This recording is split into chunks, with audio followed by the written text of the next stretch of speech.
नमस्कार, छत्तीसगढ़ डिबेट में आप सभी का बहुत स्वागत है और मैं हूं तिशा। छत्तीसगढ़ में लोकसभा चुनाव संपन्न होते ही प्रदेश के भाजपा कांग्रेस के दिग्गज नेता अब अन्य राज्यों में मोर्चा संभालते नजर आएंगे। लोकसभा चुनाव के खत्म होने के दूसरे दिन ही मुख्यमंत्री विष्णुदेव साय ने ओडिशा के नवरंगपुर लोकसभा में जनसभा को संबोधित किया। वहीं पूर्व मुख्यमंत्री भूपेश बघेल ने काशीपुर जिले में रोड शो में हिस्सा लिया। अपने राज्य में चुनाव खत्म होने के बाद दिग्गज नेताओं को दूसरे राज्यों में अपनों को जिताने की जिम्मेदारी मिल गई है। इसी पर देखिए ये खास रिपोर्ट। सीएम विष्णुदेव साय लगातार 2 दिनों से ओडिशा के विभिन्न चुनाव क्षेत्रों में सभाएं कर रहे हैं। भाजपा के स्थानीय नेताओं के अनुसार मुख्यमंत्री विष्णुदेव साय मध्य प्रदेश, तेलंगाना, उत्तर प्रदेश, झारखंड, महाराष्ट्र में भी चुनाव प्रचार कर सकते हैं। प्रदेश में चुनावी महासमर के बीच भी सीएम साय मध्य प्रदेश में सभाएं कर चुके हैं। आदिवासी मुख्यमंत्री होने के नाते पार्टी नेतृत्व ने आदिवासी बहुलता वाले राज्यों के साथ ही अन्य राज्यों में प्रचार की जिम्मेदारी सौंपी है। सीएम के अलावा भाजपा के प्रदेश अध्यक्ष किरण सिंह देव ओडिशा के 4 दिवसीय चुनावी दौरे पर रवाना हो चुके हैं। वे 11 मई तक कोरपुट, रायगढ़, गुलपुर, जयपुर, कोटपाड़ में बैठकें और स्थानीय कार्यक्रमों में सम्मिलित होंगे। इस दौरान वह चुनावी सभाओं को संबोधित करते हुए भाजपा कार्यकर्ता और पदाधिकारियों के साथ बैठक करेंगे। दूसरी ओर छत्तीसगढ़ के पूर्व मुख्यमंत्री भूपेश बघेल पर एक बार फिर कांग्रेस के राष्ट्रीय नेतृत्व ने भरोसा जताया है। वे रायबरेली के लिए सीनियर ऑब्जर्वर नियुक्त किए गए हैं। राहुल गांधी को जिताने के लिए वे सारथी की भूमिका में नजर आने वाले हैं। भूपेश बघेल गुरुवार को रायबरेली के रवाना हो गए हैं। इस बार रायबरेली लोकसभा सीट से राहुल गांधी चुनाव लड़ रहे हैं। इसकी रणनीति की जिम्मेदारी भूपेश बघेल को दी गई है। मालूम हो कि भूपेश बघेल वर्तमान में राजनांदगांव लोकसभा सीट से कांग्रेस के प्रत्याशी हैं। वहीं बीजेपी के वरिष्ठ नेता उप मुख्यमंत्री विजय शर्मा का कहना है कि सभी भाजपा के कार्यकर्ता विभिन्न प्रदेशों में पार्टी की सेवा के लिए जाएंगे। सभी भाजपा के कार्यकर्ता विभिन्न प्रदेशों में पार्टी की सेवा के लिए, अन्य पार्टी के अन्य कार्यकर्ताओं के सहयोग के लिए हम लोग सब जाएंगे। आने वाले 1-2 दिनों में सबकी योजना निर्धारित हो जाएगी। कांग्रेस संचार प्रमुख सुशीला आनंद शुक्ला का कहना है, कांग्रेस के वरिष्ठ नेताओं की अन्य राज्यों में ड्यूटी लगाई गई है। हमारे पूर्व मुख्यमंत्री भूपेश बघेल ओडिशा में प्रचार कर चुके हैं। पीसीसी चीफ दीपक बैज ओडिशा चुनाव प्रचार के लिए पहुंच रहे हैं। कांग्रेस के भी वरिष्ठ नेताओं की विभिन्न राज्यों में ड्यूटी लगाई गई है। हमारे पूर्व मुख्यमंत्री श्री भूपेश बघेल आज ही उड़ीसा के चुनाव प्रचार के लिए गए हुए हैं। प्रदेश कांग्रेस अध्यक्ष श्री दीपक बैज जी आज से उड़ीसा चुनाव प्रचार के लिए पहुंच रहे हैं कोरापुट में। इसके अलावा हमारे आधा दर्जन से अधिक विधायकों की ड्यूटी उड़ीसा में लगाई गई है। पूर्व मुख्यमंत्री श्री भूपेश बघेल जी तो रायबरेली में माननीय राहुल गांधी जी के चुनाव के सीनियर ऑब्जर्वर बनाए गए हैं। इसके अलावा अन्य वरिष्ठ नेताओं की ड्यूटी भी विभिन्न राज्यों में लगाई गई है। बहरहाल भाजपा ने विधानसभा चुनाव में जीत के साथ ही मोदी की गारंटी को दूसरे राज्यों में बेहतर तरीके से प्रस्तुत करने की रणनीति बनाई है। इसी के तहत महतारी वंदन योजना, बकाया बोनस की माफी, 3100 रुपए समर्थन मूल्य में धान खरीदी आदि मोदी की गारंटी के तहत अन्य योजनाओं को दूसरे राज्यों के चुनावी सभाओं में प्रस्तुत करने की योजना है। वहीं कांग्रेस पूर्ववर्ती भूपेश सरकार की सफल योजनाओं और केंद्र सरकार की नाकामियों को हथियार बना रही है। अब देखना दिलचस्प होगा कि छत्तीसगढ़ के इन दिग्गजों का दूसरे राज्य में प्रचार करना कितना फायदेमंद होता है। रायपुर से स्वराज एक्सप्रेस के लिए दिलीप साहू की रिपोर्ट। तो अब भारतीय जनता पार्टी और कांग्रेस के दिग्गज नेता जिस तरह से अपने प्रदेश में चुनाव संपन्न कराने के बाद दूसरे राज्यों में जा रहे हैं, इसको और भी विस्तार से समझेंगे। हमारे साथ एक खास पैनल जुड़ गया है, आपसे परिचय उनका करा देते हैं। भारतीय जनता पार्टी प्रवक्ता प्रवीण साहू जुड़ गए और कांग्रेस प्रवक्ता अनिल सिंह चौहान भी हमारे साथ जुड़ गए हैं। वरिष्ठ पत्रकार गंगेश द्विवेदी जी भी हमारे साथ जुड़ गए हैं। आप तीनों मेहमानों का मैं बहुत बहुत स्वागत करती हूँ पहले स्वराज एक्सप्रेस में। और चर्चा की शुरुआत मैं सबसे पहले अनिल जी आपसे करना चाहूंगी। जिस तरह से कांग्रेस के दिग्गज नेता, छत्तीसगढ़ कांग्रेस के दिग्गज नेता अब धीरे धीरे दूसरे राज्यों में जाएंगे, प्रचार प्रसार करेंगे। भूपेश बघेल भी जनसभाएं कई राज्यों में कर चुके हैं। अब छत्तीसगढ़ में तो आप लोगों की सरकार हार गई है, लूजर सरकार है। तो मैं ये पूछना चाहती हूँ कि किस तरह से दूसरे राज्यों में आप जा रहे हैं, किन मुद्दों को भुनाने की कोशिश वहां पर करेंगे, किन मुद्दों के आधार पर वहां प्रचार प्रसार कर रहे हैं?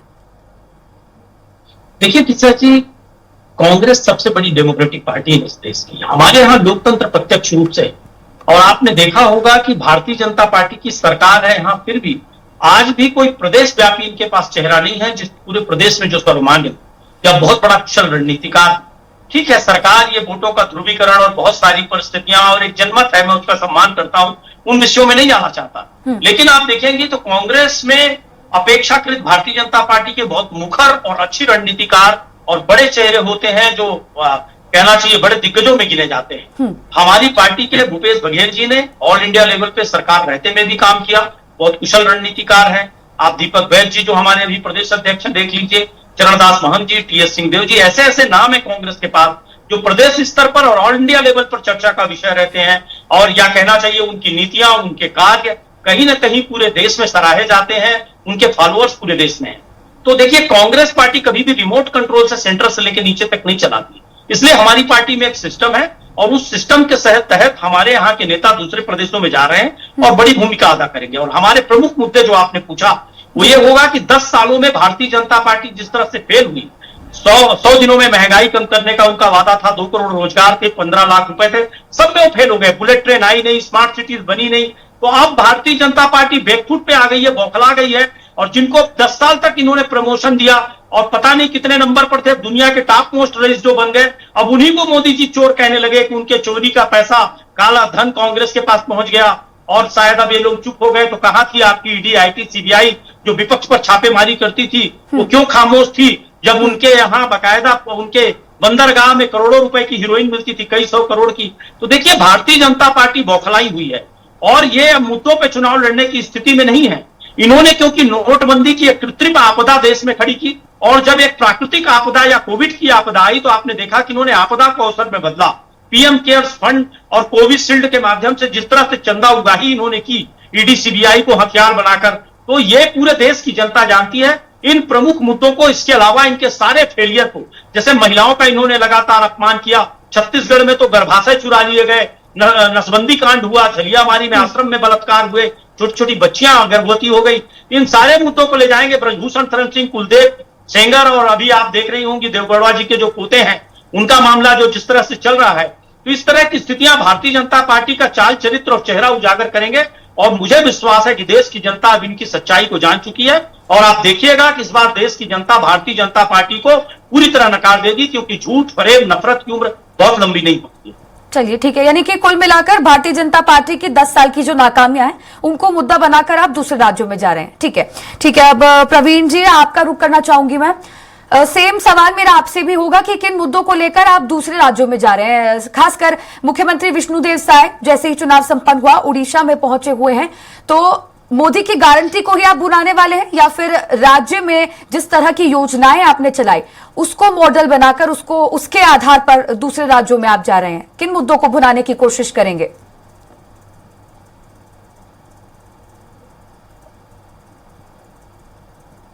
जय छत्तीसगढ़, आपके हमारे चैनल के सभी दर्शकों और समाज पैनलिस्ट को नमस्कार कहना चाहूंगा।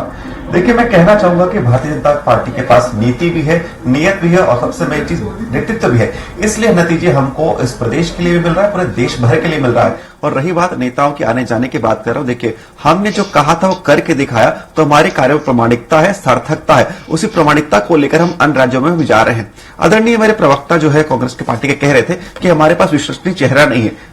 शायद आपको लगता है कि आदिवासी वर्ग का कोई सम्मान नहीं है। हम आपको बताना चाहते हैं कि हम आदिवासी वर्ग का सम्मान करते हैं, इसलिए आदिवासी मुख्यमंत्री हमारे पास है। आदरणीय विष्णुदेव साय जी हमारे प्रमुख चेहरे हैं, जो आप भले स्वीकार करें ना करें, जनता जनार्दन ने स्वीकार किया है। और देखिए, इसी कार्य को लेकर जिस प्रकार हमने प्रदेश की हम बात करें, तो जिस प्रकार हमने महतारी वंदन योजना के माध्यम से 70 हमारे जो लाख महिलाओं को 700 करोड़ राशि प्रदान की है प्रत्येक माह। चाहे हमने धान की अगर बात करो तो 3100 रुपए प्रति क्विंटल की खरीदारी की है, 21 क्विंटल प्रति एकड़ की खरीदारी हुई है। तो बहुत सारे विषय जिस पर हमने काम किया, ये सब विषयों को लेकर जो हमने काम किया, इसका हम प्रचार अन्य राज्यों में भी कर रहे हैं। जैसे मैंने कहा कि हमारी कथनी और करनी एक है, इन्हीं कार्यों को लेकर हम अन्य राज्यों में भी लेकर जा रहे हैं। और रही बात देखिए देश भर की, तो हमारे पास एक ऐसा नेता है जो विश्व भर में सर्वमान्य है। जिस प्रकार से महिलाओं के हित में काम किया, युवाओं के हित में काम किया, गरीबों के हित में काम किया, तो कार्य को दुनिया ने देखा है और देश ने तो देखा ही देखा।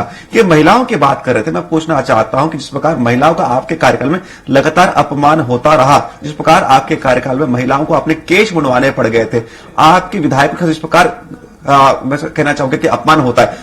इनकी विधायक थी छन्नी साहू, उन पर आपकी सरकार रहते चाकू से हमला हुआ था, तब आपने कुछ नहीं कहा था। और रही बात वर्तमान की स्थिति की बात करूं तो आप ही की राष्ट्रीय पूर्व प्रवक्ता थी राधिका खेड़ा जी, उन पर कांग्रेस के प्रदेश कार्यालय में कितना जिस प्रकार दुर्भाग्यजनक घटना होती है, उनको कमरे में बंद कर दिया जाता है, शराब पीने के लिए मजबूर की जाती है। तो ऐसी घटना प्रभु श्री राम जी के ननिहाल में होती है और ये पार्टी कहते हैं कि ये महतारी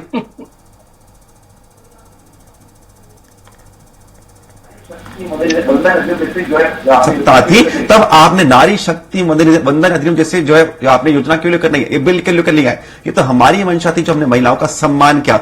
महिलाओं का आपने बात उठाई, मैं पूछना चाहता हूं कि महिलाओं को आज तक शौच की व्यवस्था क्यों नहीं मिली थी मोदी सरकार के आने से पहले? क्योंकि इनकी मंशा कभी महिलाओं की अस्पताल रक्षा की करने की नहीं थी। हम जैसी सत्ता में आए, हमने महिलाओं की शौच की व्यवस्था की, उनकी अस्पताल की रक्षा हमने की। हमने उनके माहवारी की समस्या से देखते हुए केवल 1 रुपए में सैनिटरी पैड उपलब्ध कराए। मातृत्व में जो उनको अवकाश मिलता था, हमने उसको 12 सप्ताह से बढ़ाकर 26 सप्ताह कर दिया। तो महिलाओं का हो चाहे वो गरीब हो, प्रत्येक वर्ग का हमने विकास किया। उसी कार्य को लेकर हम प्रदेश और अन्य क्षेत्रों में जा रहे हैं, लेकिन इनके पास न नीति है और नेतृत्व नहीं है। मैं तो पूछना चाहता हूं, इनके ये कहते हैं कि इनके सर्वमान्य नेता राहुल गांधी जी है। राहुल गांधी जी खुद भगौड़े हैं, अमेठी से भागकर रायबरेली गए हैं और अपनी सीट बचाने के लिए यहां के नेताओं को बुलाना पड़ रहा है। तो इससे बड़ी जो है कोई चीज हो नहीं सकती कि जो नेता अपनी सीट नहीं बचा पा रहा है वो देश को क्या चलाएगा। चलिए ठीक है प्रवीण जी। अनिल जी, आप प्रतिक्रिया देना चाह रहे हैं, मैं देख पा रही हूं, लेकिन हमारे साथ वरिष्ठ पत्रकार भी मौजूद है। पहले मैं उनसे फर्स्ट रिमार्क ले लेती हूं, फिर आपके पास लौटूंगी। गंगेश जी, आपके पास आना चाहूंगी मैं। दोनों ही पार्टियों ने अपना अपना पक्ष रख दिया है, किन मुद्दों को लेकर दूसरे राज्यों में जाने वाले हैं ये उन्होंने बताया। मेरा सवाल आपसे ये है, मैं चाहूंगी एक छोटा सा आकलन, एक एनालिसिस आप कर दीजिए कि दोनों जो मुख्य पार्टी है बीजेपी और कांग्रेस, हिंदी भाषी राज्यों की जो मुख्य पार्टी है, अब वो दूसरे राज्यों में जा रही हैं, इनका जनाधार कितना है इन राज्यों में? क्या लगता है कितना असरदार ये दौरे बीजेपी और कांग्रेस के लिए होंगे, कितने फायदेमंद?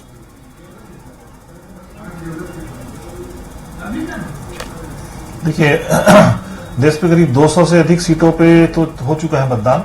अब सारे जगहों के जो प्रमुख लीडर रह गए हैं उनको स्वाभाविक तौर पे जो सीट बची उनमें प्रचार के लिए जाना एक पार्टी, हर पार्टी की रणनीति होती है। वही भाजपा ने भी किया है और कांग्रेस ने भी किया है, और दोनों ही पार्टियां अपने अपना पक्ष लेके बहुत दमदारी के साथ जा रही है। और अभी जो खासतौर पर बचा है, खासतौर पर साउथ वाला क्षेत्र बचा है और हिंदी भाषी में उत्तर प्रदेश का क्षेत्र बचा है, जो बड़ा इलाका है। उत्तर प्रदेश के बाद इसलिए बेहद महत्वपूर्ण क्षेत्र है क्योंकि ये माना जाता है कि दिल्ली की गद्दी का रास्ता जो है उत्तर प्रदेश से होकर जाता है। सर्वाधिक सीटें लोकसभा की उत्तर प्रदेश में है, तो इस वजह से उत्तर प्रदेश बहुत ज्यादा महत्वपूर्ण है।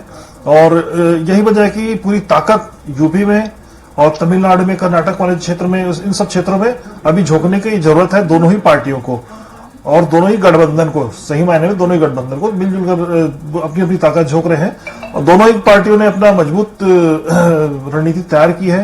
मोदी जी लगातार न केवल राहुल गांधी और प्रियंका गांधी उनके नेतृत्व पे हमला कर रहे हैं, बल्कि अपने पिछले 10 साल की जो उनके उपलब्धियां उसको सामने रख रहे हैं। इसके अलावा खासतौर पर राम मंदिर वाला मसला अभी कहना चाहिए, कुछ चीजें मैं कहना चाहूंगी कांग्रेस और इंडी गठबंधन में कुछ ऐसी घटनाएं घट रही हैं जो इनका भी खराब दिखाती है, उसको तेजी से निशाना बना रहे हैं। मतलब बैठे बिठाए बीजेपी को मौका दे रही है कांग्रेस, जो ऐसे वक्त पे नहीं होना चाहिए। जैसे खेड़ा जी का मामला था, वो बैठे बिठाए मामला आया। इसी तरह कई और मामले हैं जो लगातार जो बैठे बिठाए भाजपा को दे रही है ऐसे अवसर पे। तो मुझे लगता है कि और इधर कांग्रेस के पास उनकी न्याय पत्र है, उनका न्याय की रणनीति है, उसमें उन्होंने बड़ी बड़ी घोषणाएं करके रखी है। तो वो घोषणाएं जनता कितना उस पर भरोसा करती है और कितना उसको स्वीकार कर पाती है, ये महत्वपूर्ण होगा। और इन्हीं दोनों चीज के बीच लगातार संघर्ष जारी है और फाइनल रिजल्ट तो 4 जून के बाद ही समझ में आएगा कि वोट किस करोड़ बैठता है।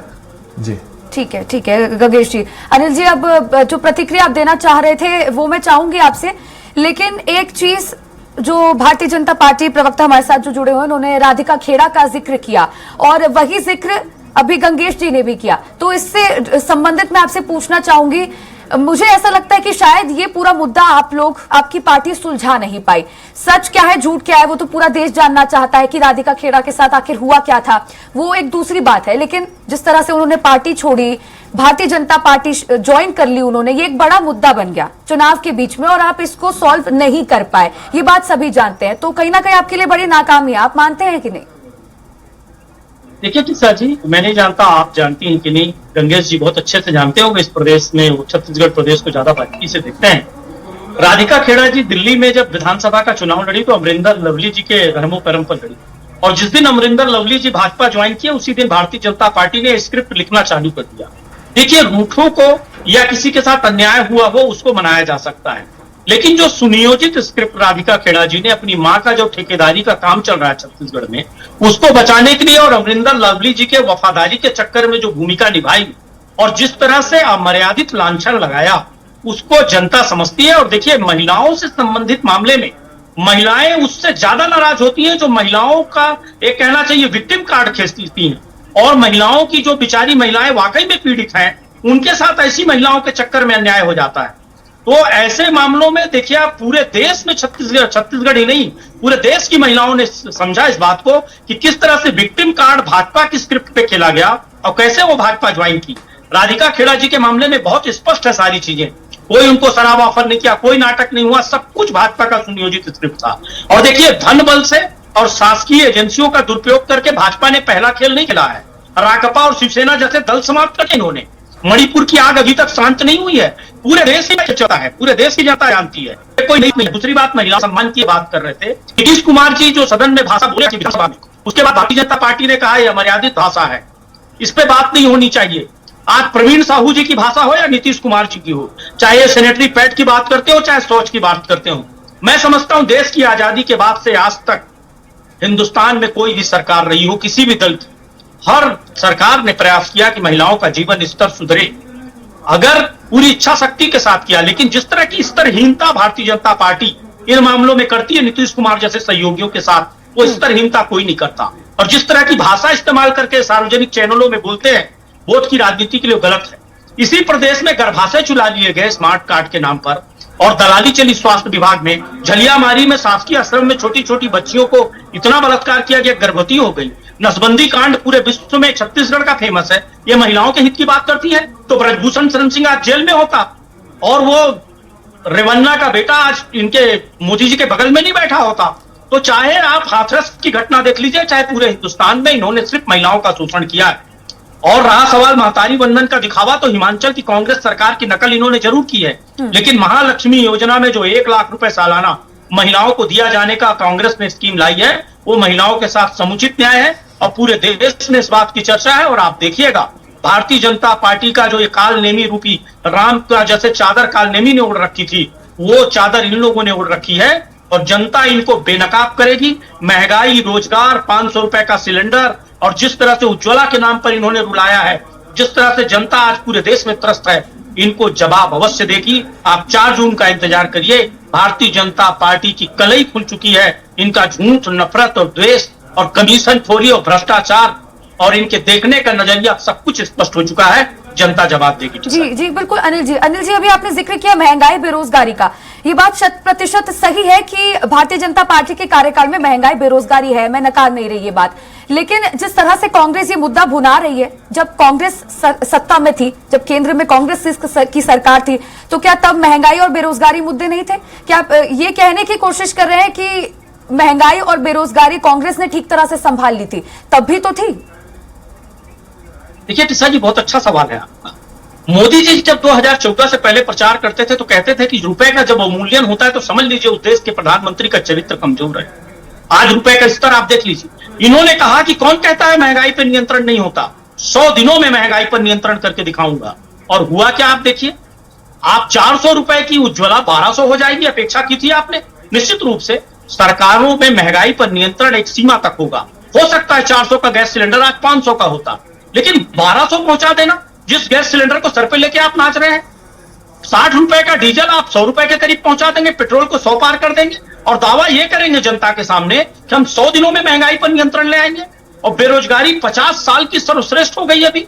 और जो कहते थे कि 2 करोड़ नौकरियां हम पैदा कर देंगे, सार्वजनिक उपक्रमों को भारतीय जनता पार्टी पर ही जा रहे हैं। आप शायद समझ नहीं पाए मैं कि आपसे क्या पूछ रही हूँ। आप भारतीय जनता पार्टी की नाकामियां गिना रहे हैं। समझ लिया टिस्सा जी। आपने क्या महंगाई, बेरोजगारी कम कर दी थी? मेरा सवाल ये है। था, बहुत हद तक नियंत्रण किया था। उसी का परिणाम था कि 400 में सिलेंडर मिलता था। ये दावा कर रहे थे कि हम 200-300 में देंगे और 1200 पहुंचा दिए। बेरोजगारी थी, मैं नहीं कह रहा हूं नहीं थी, लेकिन मनरेगा जैसी स्कीम आ रही थी और लगातार बेरोजगारी पर कठोर से कठोर प्रतिघात हो रहा था, लेकिन इन लोगों ने तो चरम पर पहुंचा दिया। 50 सालों की चरम पर है बेरोजगारी। मनरेगा में जितनी हम मजदूरी देते थे उतनी है। अब हमने अपने घोषणा पत्र में रखा है कि हम 400 रुपए करेंगे। तो भारतीय जनता पार्टी की इच्छा शक्ति नहीं है महंगाई बेरोजगारी खत्म करने की। 2-3 लोगों के विकास पे इनका फोकस है और सिर्फ कमीशन खोरी और भ्रष्टाचार पे है और विचारधाराओं का अंत करने पे इनका फोकस है। तानाशाही स्थापित करने और लोकतंत्र और संविधान को खत्म करने पे इनका फोकस है। अनिल जी, इसका जवाब ले लेते हैं। प्रवीण जी हमारे साथ मौजूद है। प्रवीण जी, जिस तरह से कांग्रेस लगातार ये मुद्दा भुनाती आई है शुरुआत से कि महंगाई है, बेरोजगारी है, कई मुद्दे भारतीय जनता पार्टी जनसभाओं में, चुनाव प्रचार प्रसार के दौरान, चाहे धर्म से संबंधित हो या कोई और, बोलती रहती है, लेकिन महंगाई बेरोजगारी पर बात नहीं करती। मैं चाहूंगी कि आप जरा इस पर थोड़ी सी सफाई दे दें कि जिस तरह का आरोप आप पर लगा रहे हैं कि नियंत्रण नहीं कर पा रही बीजेपी महंगाई बेरोजगारी पर।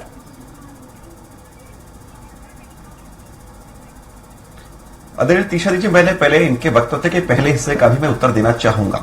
देखिए, कह रहे थे कि कोई महिला यदि अपनी पीड़ा को व्यक्त करती है तो विक्टिम कार्ड खेलती है। मैं पूछना चाहता हूं कि महिला की पीड़ा नहीं होती है क्या? मैं आपको बताना चाहता हूं, फिर से दोहराता हूं कि जब आपकी सरकार थी, विधायक छन्नी सावती, उन पर चाकुओं से हमला होता है तो क्या वो विक्टिम कार्ड था? जनता ने देखा। मैं बताना चाहता हूं कि जब विधायक अनिता योगेंद्र शर्मा जी था, बनना चाहिए था। जैसे ये बयान आता है लगती है उनकी टिकट कट जाती है। सुन लीजिए, अरे सुन लीजिए, यही बखलाहट है। अरे यही आपने बखलाहट है। मैंने शांति से सुना आपको, ये इनके बखलाहट है। प्रवीण जी ने आपकी बात शांत रहकर ये गुमराह कर रहे हैं जनता को, इसलिए मैंने स्पष्ट किया उसको। अनिल जी ठीक है, अनिल जी ठीक है, एक बार आप उनको अपनी बात पूरी करने दीजिए, फिर आप बोल लीजिएगा। आपको जवाब दे दिया। सुन लीजिए। बिल्कुल तीशा जी की ऐसी बौखला जाते हैं, सब सच कहता हूं। देखिए, महिला की बात करते मैं कंप्लीट करता हूं। इनको ये स्वीकार नहीं होता कि कोई आदिवासी महिला देश की राष्ट्रपति बन जाए। उनको ये राष्ट्रपति पत्नी करके मजाक उड़ाते हैं और आज तक खंडन नहीं के, माफी तक नहीं मांगे। प्रदेश की बात करूं तो देखिए, हमने कहा था अपने घोषणा पत्र में कि प्रत्येक पात्र महिलाओं के खाते में वार्षिक 12,000 देंगे और इन्होंने कहा था कि 15,000 देंगे। जनता ने जाना कि कौन सी पार्टी सच बोल रही है, इसलिए 15,000 के झूठ को नकारते हुए 12,000 के सच को स्वीकारा और वो राशन को मिल भी रही है। मैं इनसे पूछना चाहता हूं कि आपने कहा था कि आप प्रत्येक महिला के खाते में 500 रुपए डालेंगे, क्या आप डाला? नहीं डाला। आज आप वार्षिक 1 लाख देने की बात करें, किस मुंह से आप करेंगे भाई? किस मुंह से देंगे आप? आपके पास केवल कोरे खोखले दावे हैं, धरातल पर कोई काम नहीं है। और रही बात महंगाई का, आदरणीय तीशा जी आपके प्रश्न को मैं साधुवाद देता हूं और मैं एक संस्था का आपको रिपोर्ट कोट कर रहा हूं और ये इंडिपेंडेंट संस्था है। ForbesIndia.com की रिपोर्ट पर जाकर देख लीजिएगा। 2004 से लेकर 14 तक, फिर से कोट कर रहा हूं, 4 से लेकर 14 तक यूपीए कार्यकाल में औसतन महंगाई दर 9.5% थी। भाई मोदी जी के कार्यकाल में औसतन महंगाई दर केवल 6% है, जो कि विकसित देशों से भी कम है। हम तो विकासशील देश है। सुन लीजिए, अरे सुन लीजिए, यही तक बौखलाहट है। सुन लीजिए, फोर्ब्स इंडिया कोई प्राइवेट संस्था नहीं है, यही तो आपकी मूर्खता है। सम्मानित प्रवक्ता बात कर रहा है। फोर्ब्स संस्था कोई इंडिपेंडेंट संस्था है, कोई प्राइवेट संस्था नहीं है। आप अपने ज्ञान में वृद्धि करके आइए। पेट्रोल के दाम की मैं आपको बात बताता हूँ। यूपीए कार्यकाल के समय आरंभ में, सुन लीजिए, अरे सहन करिए, सच कहूंगा, आपके पोल खोल रहा हूं। पेट्रोल 2000, सुन लीजिए, 4 में पेट्रोल के दाम 33 रुपए थे, 14 तक आते आते पेट्रोल के दाम 71 रुपए हो गए, यानी 38 रुपए की वृद्धि। और हमारे काल में 71 से केवल 100 तक, इनके कार्यकाल में 38 रुपए की वृद्धि हुई, हमारे कार्यकाल में 29 रुपए की वृद्धि हुई। तो बताइए, पेट्रोल के दाम ज्यादा किसके कार्यकाल में बढ़े? आपके कार्यकाल में। सारी महंगाई आपके कार्यकाल में, हमने तो कंट्रोल करके रखा हुआ है। 35 रुपए का दावा आपने किया था कि बेचेंगे। अंतरराष्ट्रीय बाजार में कच्चे तेल की कीमत बता दीजिए आप क्या है अभी, और 2014 में क्या थी? प्रवीण जी, मैं आपसे एक सीधा सा सवाल पूछना चाहूंगी। अंतरराष्ट्रीय बाजार में 4 से 14 तक क्या कीमत थी वो भी देख लीजिए। गुमराह मत करिए दर्शकों को। अनिल जी, मैं रोकना चाहूंगी। अनिल जी, आपको रोकना चाहूंगी मैं। सुन लीजिए, अनिल जी, आपको रोकना चाहूंगी। आप कर रहे हैं, जिस तरह के उदाहरण आप दे रहे हैं, मुझे मालूम है। प्रवीण जी, आप जिस तरह के उदाहरण दे रहे हैं, मैं सबसे छोटे से छोटा उदाहरण आपको दूंगी। जो आप सफाई पेश कर रहे हैं महंगाई बेरोजगारी पर, आपने जरूर सुना होगा जिस तरह से प्रदर्शन हो रहा है महंगाई को लेकर। जो गृहिणियां हैं वो अपनी रसोई में सब्जियां नहीं ला पा रही हैं, वो ग्रसित है महंगाई की दिक्कत से कि जो साधारण सब्जियां होती है वो भी नहीं खरीद पा रही हैं। तो इसको आप कैसे नकार सकते हैं? आपने पूरी रिपोर्ट्स बता दी, आंकड़े बता दिए, लेकिन गृहिणियां सब्जियां तक नहीं खरीद पा रही हैं। बोल रही है कि हमारी जो पॉकेट है वो हमें अलाउ नहीं करती है इस तरह की सब्जियां खरीदना, इतनी महंगी हो गई हैं। देखिए, मोदी जी के कार्यकाल में करोड़ों महिलाओं ने दीदियों को लखपति दीदी बनाया। तो ऐसी कोई व्यवस्था यहाँ पर नहीं है, कोई परिस्थिति नहीं है कि जो महिला अपनी सब्जी नहीं खरीद पा रहे। हमने महिला को सशक्त बनाया है। चलिए फिलहाल छत्तीसगढ़ डिबेट में इतना ही। आप देखते रहिए स्वराज एक्सप्रेस। नमस्कार।